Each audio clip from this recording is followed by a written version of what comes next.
Uh, this is gonna be a shorter stream. All right, shorter stream today for this. Not this. All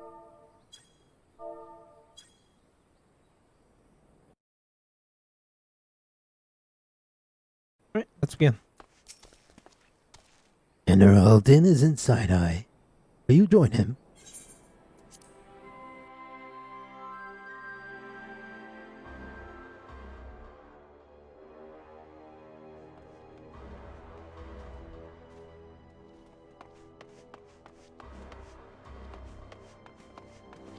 Flame Investigator.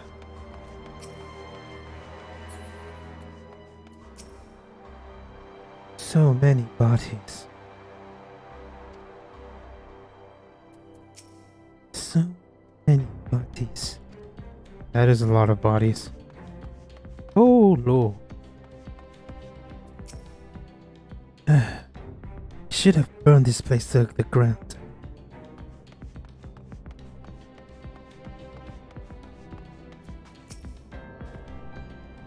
Seeing this facility, I am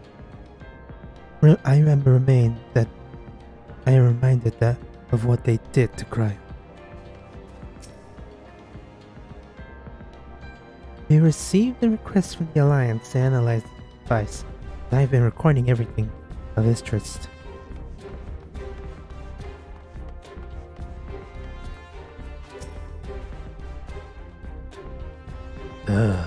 What news you speak?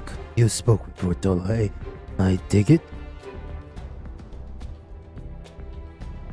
Yes, as expected, she didn't say very much. But it wasn't a total waste of time. Arnvold noticed something odd about her.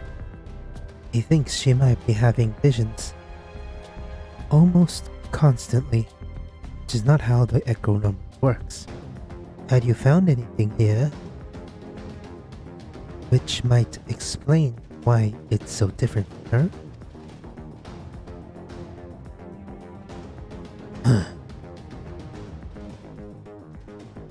They have hard pressed. Be been hard pressed just to organize the research materials. Let alone study them. To be frank, I'd welcome the science. Expert assistance if you have time to lend a hand.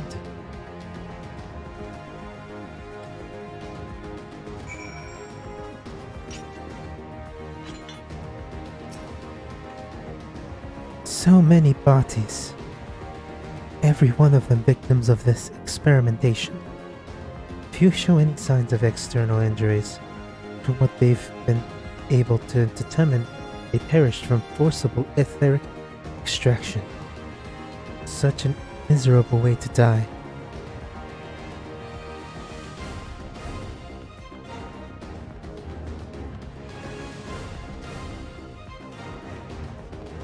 Is anybody's up here at the top?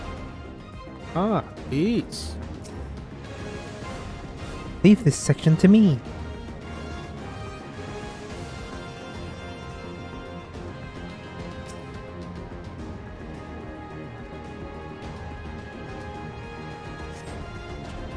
The device in which Cryo was being held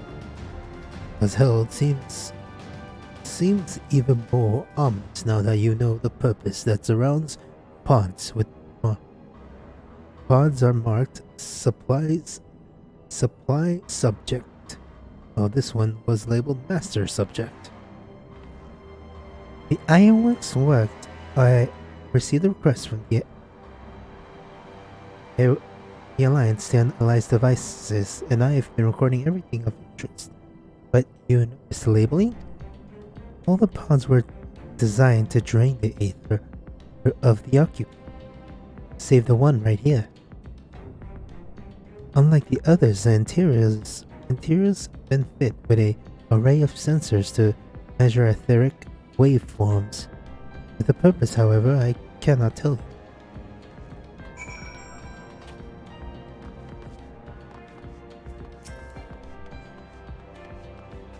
General Lin?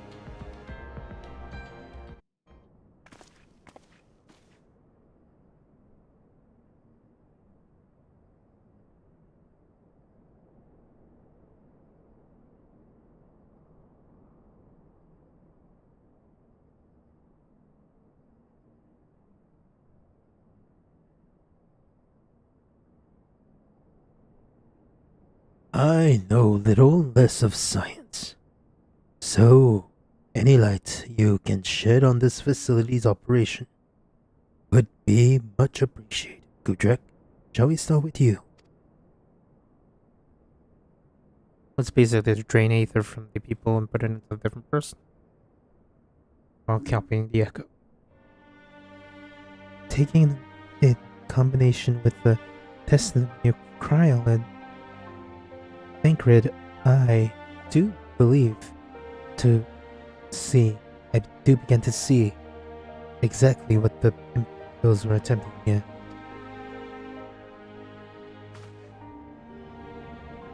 The enhancement process entailed infused a small candidate with aether siphoned from a multitude of supply subjects. As for the master subject, in this case Cryo, the patterns of her etheric activity would provide the model onto which they would artificially engineer the candidate's aura. In any case, they were trying to recreate Cryo's echo. I believe so.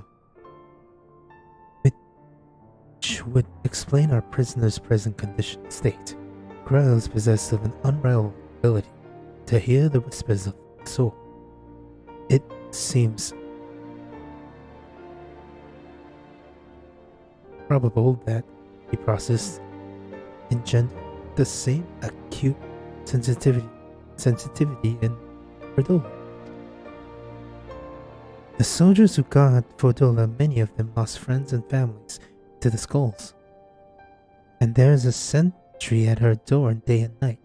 If she can't help sense their thoughts and see their past,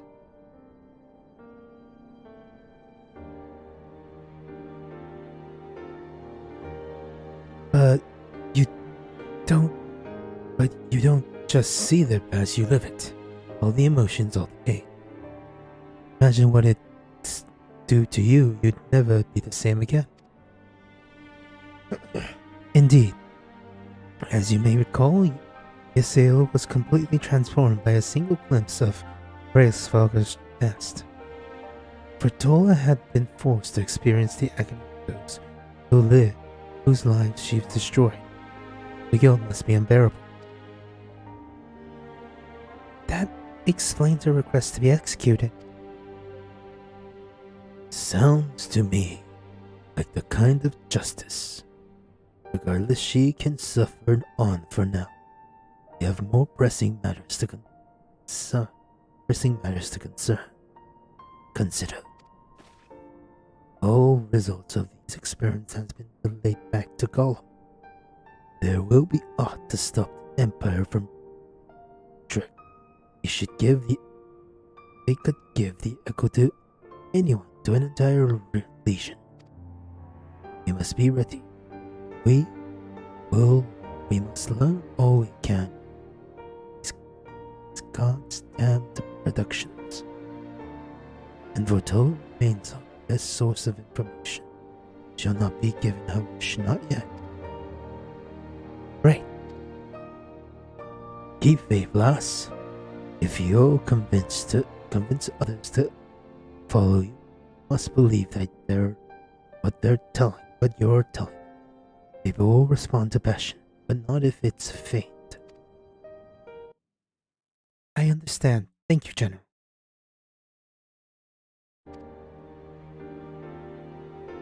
We shall leave the flames to it. Let's go.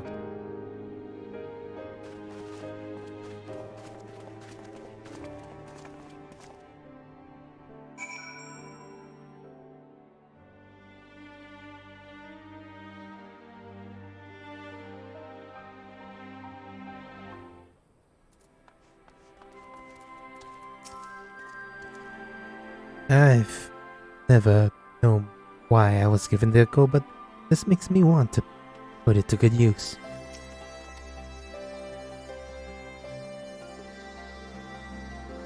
The forcible extraction of aether from a living subject is invariably fatal. How many died that foretold my gain abilities?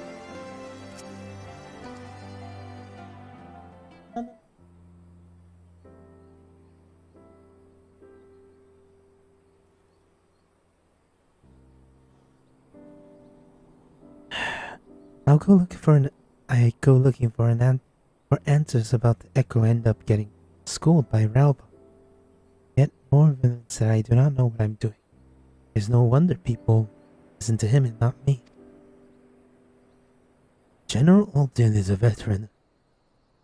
General Alden is a veteran of countless campaigns, Lise. You cannot compare yourself to a commander of his experience. I know, but I also know that I couldn't have convinced the mob to give up and go home. It made me realize how much we rely on his authority. How much I still have to learn. I wonder what he'd do when everything is settled. I mean, it's his homeland after going to the trouble of winning a battle. Might he not want to stay? 'Tis a quandary which countless refugees now face. Continue the life they've built in the dawn, or start again in the land of their birth.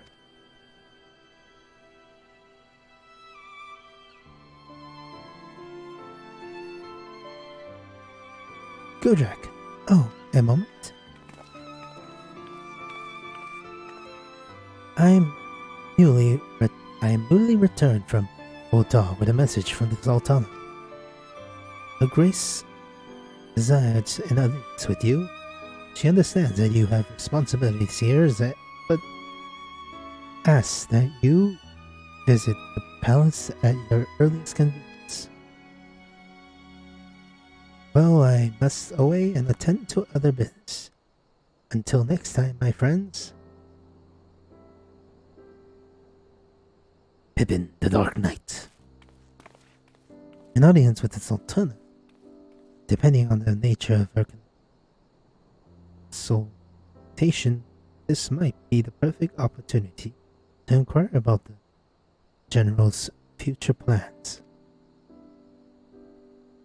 Yes, we'd all like to know about those, Alphino, but not everyone's as comfortable interrogating royalty as you. Take no notice of him, Godrak.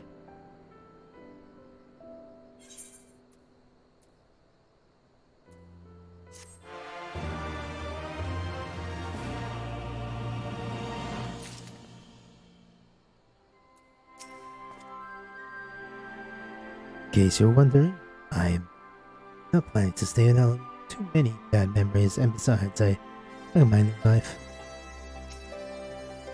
I know I could learn so much from Albon if he decides to stay, but it's his choice and I'm not about to try and persuade him. Gaul needs him too. Well, the question of how to put the Mad King's treasure to good use shows no sign of answering itself. Shall we be about it, Alrenvold? I am at your beck and call.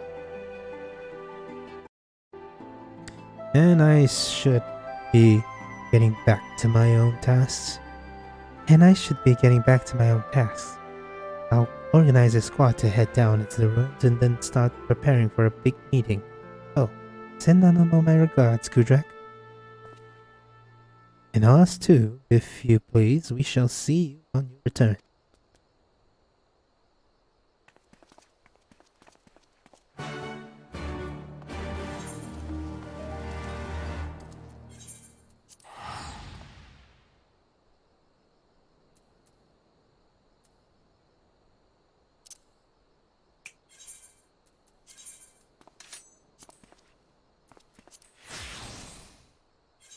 Bum, ba ba ba ba ba ba ba ba ba ba ba ba ba ba ba.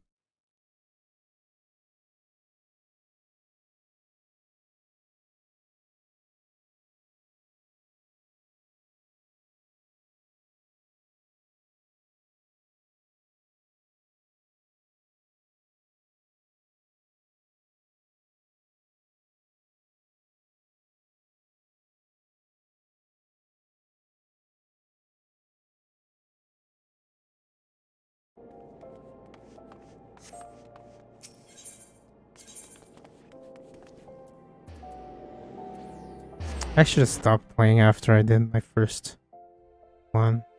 Like, out of it right now. I'm gonna like 15 more minutes. Or at least 10 more minutes.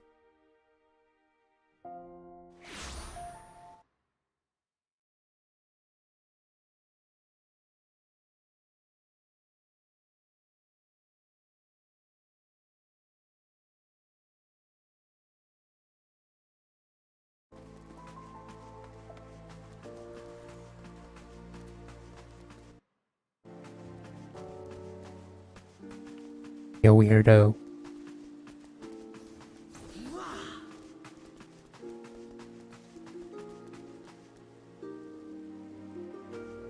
What you say, boy?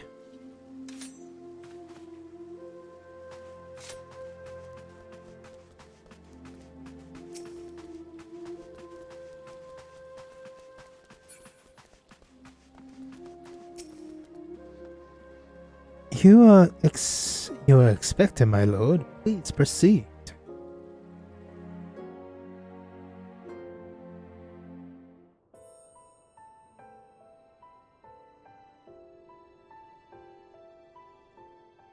I thank you for answering my summons in these most interesting times. You have been busy. Of course, my lady.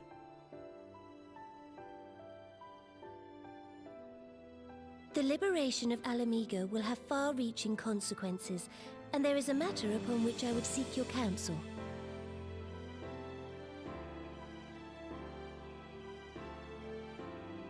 I speak of Rauban and his future.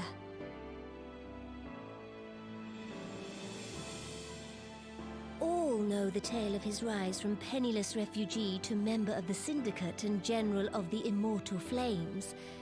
Yet though he has come to call Uldar home, it will never be his homeland. He is a son of Alamigo. And now that she is free, I thought it only a matter of time before he sought my leave to return to her. Indeed, I had resigned myself to his loss. Suffice it to say, I was greatly surprised to hear him speak so lightly of handing over the reins in Alamigo and retaking his place at my side. I will welcome him with open arms, of course. He is my most trusted advisor and my dearest friend. But I have known the man a long time, and beneath that steely gaze, I spied a flicker of doubt.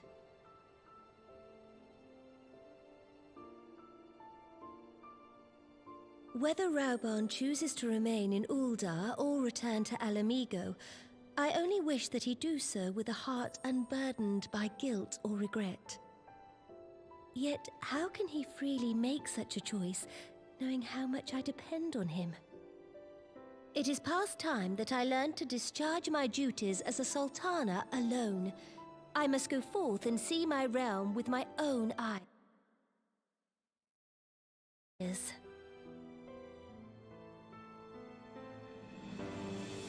Might I have your company for a brief adventure?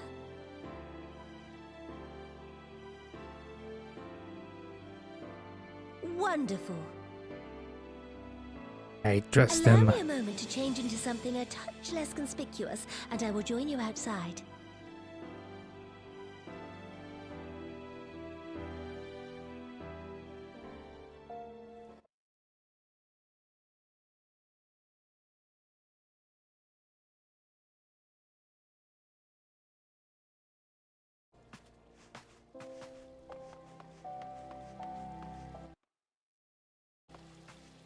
Alright, to this Porno?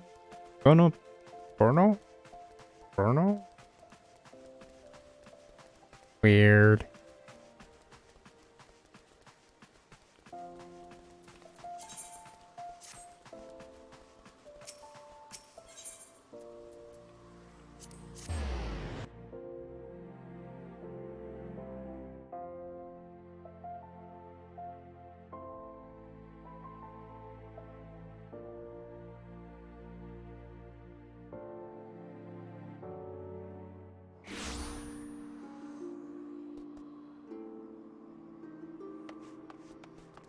Animo? What do you think of Lilira? Lilira, the merchant's daughter, is the disguise I don when I wish to leave the palace and observe my subject unnoticed. Ordinarily, Papa Shan would accompany me, but for this particular outing, I need an advisor, not a mind, and that is why I requested your company. Over the course of my many adventures, you have met people from all walks of life. Every corner of Eorzea, and I would make use of your worldly experience. Now let's be on our way. Our first destination is Stone's Throw, just beyond the Gate of Nald.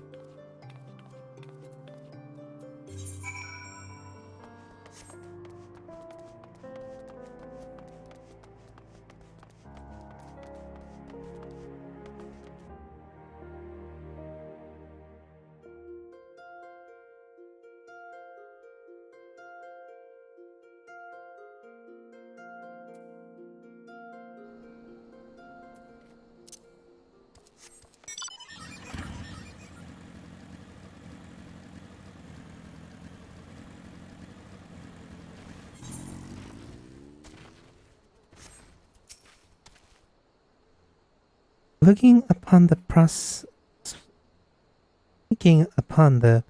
processes of tattered tents, the refugee camp in squalor, at the mercy of the elements of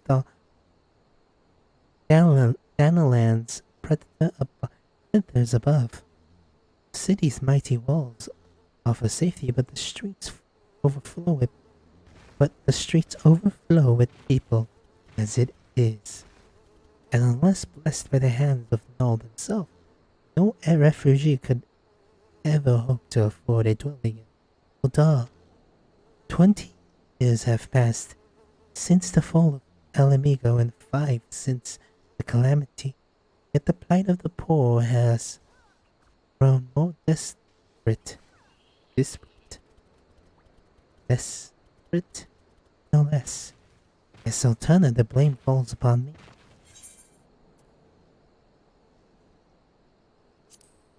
Your hands have been tied, Your Grace. Yes, my authority is limited, and that is an obstacle I might work to overcome.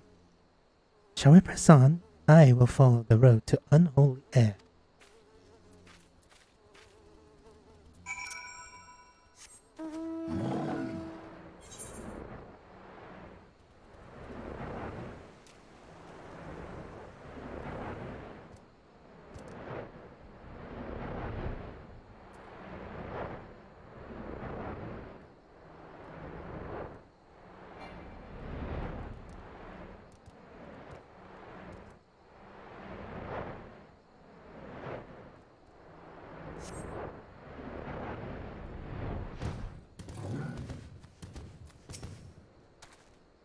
It was here, in the holy unremarkable place, that my mother and father met their doom. I was but a child at the time. My parents were returning from an inspection of our interests in eastern Thanaland. Untimely rockslide crushed their carriage. This day it is not certain if the incident was simple misfortune or an expertly planned assassination. Raban once offered to reopen the investigation and bring me the truth. He assumed I must surely crave, but I refused. Even if my parents' death was orchestrated by the monetarists, we could only have brought their hirelings to justice. The true villains those who plotted to put me on the throne as a baburo, bearded, baked, puppet were ever beyond my far reach. Thus did I plan to strip the merchants of their power and place our nations in the hands of of its citizens, quite unaware of the consequences my actions would have for you and yours. I shudder to think how many goodly souls paid the price for my day. But I am no longer a child reciting words with obedience. I will not be used as a pawn in the monarch's damned games. Forgive my outburst. You are one of the few peoples to whom I feel I can speak kindly. Come, let us return to Uldar and visit the Colosseum.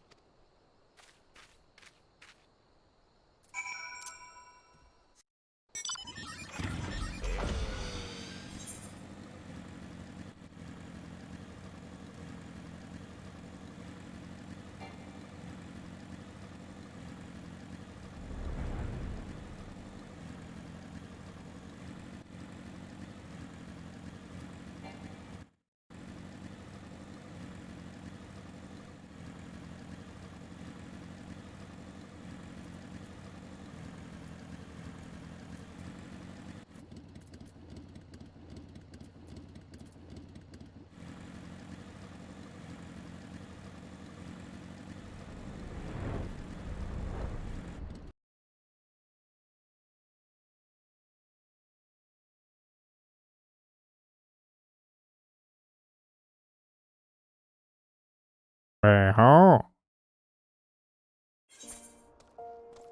Return to whence you came. Back to the Colosseum.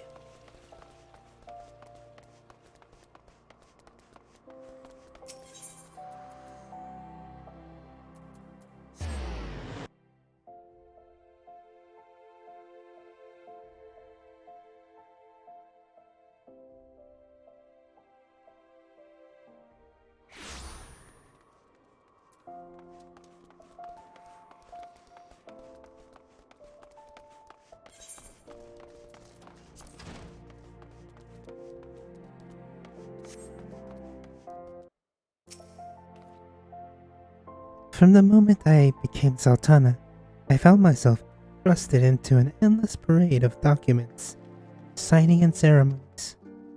Years I simply signed when I was told to sign, and sat where I was told to sit, blissfully oblivious to what any of it meant. Yet one good thing did come from the ignominious chapter of my life, where it was during an official visit to the Colosseum that I first met Raoban. The match I had been visited to attend on was not at all what I expected. They had pitted the Bull of Alamigo against some dozen or so rival gladiators. Liquored though I was, I did not stand for an obvious injustice and demanded to see a fair fight, one man against another, and my wish was duly granted. It's not until later that I learned the gambling which had arranged for Raoban to die at the sands that day. Regardless, my intervention meant that Raoban had but a single important to dispatch, which he duly did, and when he knelt before me to receive the winner's purse, he swore that he would one day offer me his blade in service. Surrounded as I was by liars and manipulators, I confess I dismissed it as a pleasant piece of theater. But as you know, Raoban is a man of his word. Though it took him another 5 years of fighting the blood sands, he amassed a fortune so great as to buy not his freedom, but a seat on the council. Then I had my blade.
Grace, you mustn't! The danger is too great!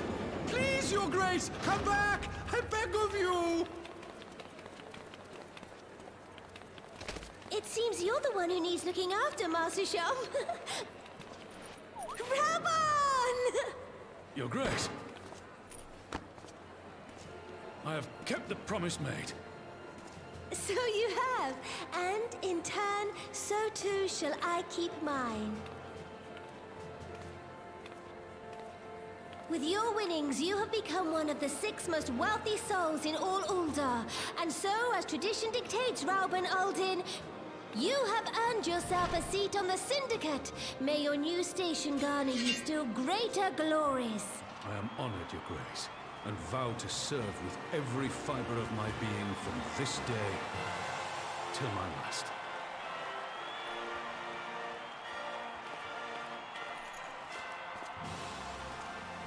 Long live the Sultana, and long live Uldar!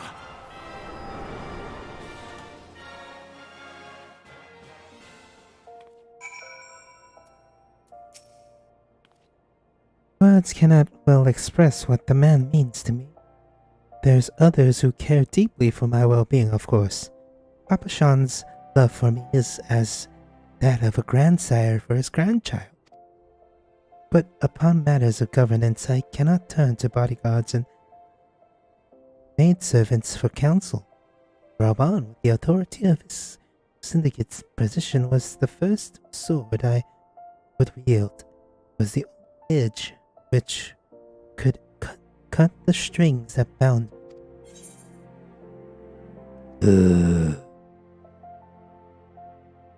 Spell speed. Oh, get that one. Wait, did I get spell speed or skill? Well, I'm doing my doing astral illusion right now, so it should be.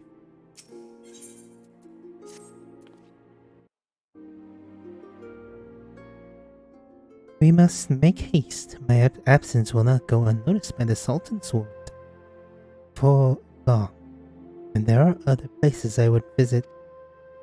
To the Arzanith Ostery.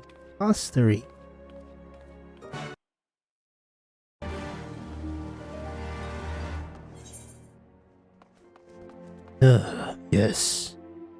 To the Black Mages Guild.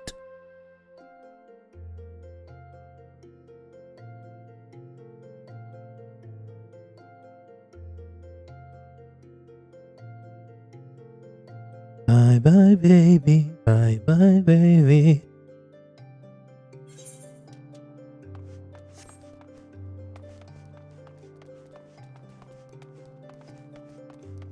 I might do like 1 or 2 of this.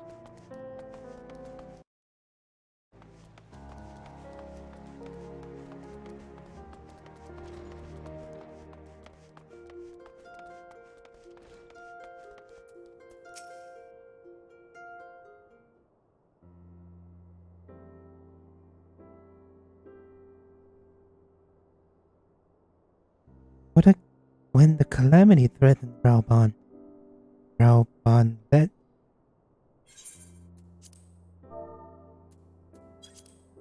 the calamity threatened.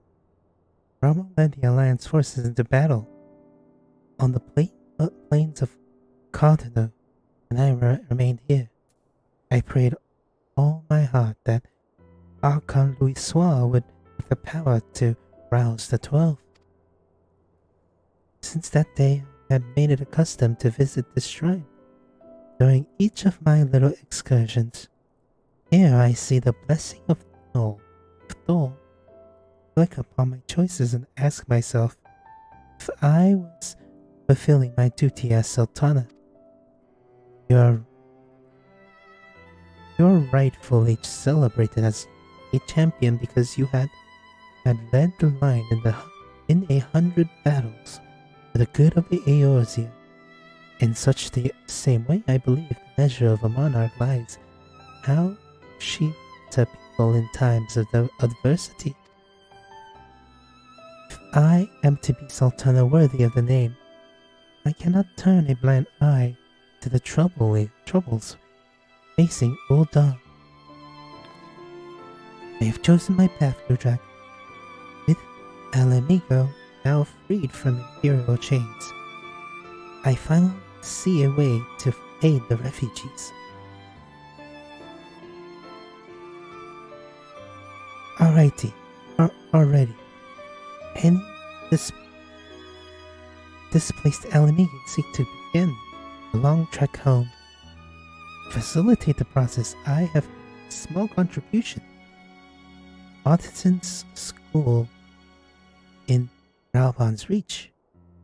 Not Rauban, Rauga's Reach.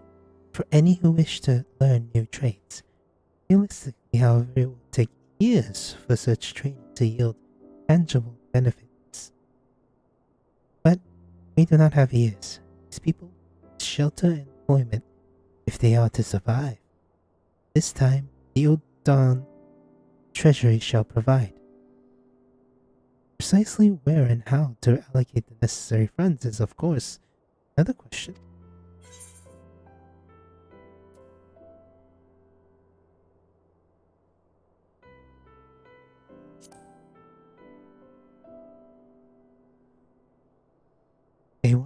A wise suggestion.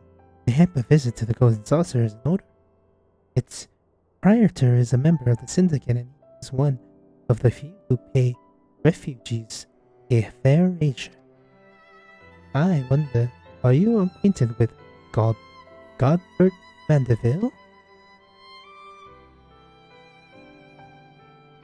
And I need not explain his eccentric nature. Let us make our way to the landing, and I will see the word is sent to the Gold Saucer. Godbert should be only too glad to receive us.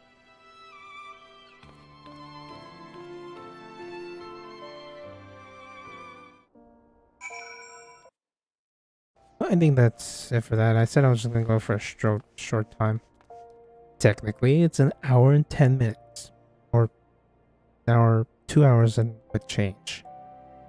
But that is it for today. But yeah, today, because it's almost 12. Almost, it's still today. Tomorrow, I'll stream again tomorrow.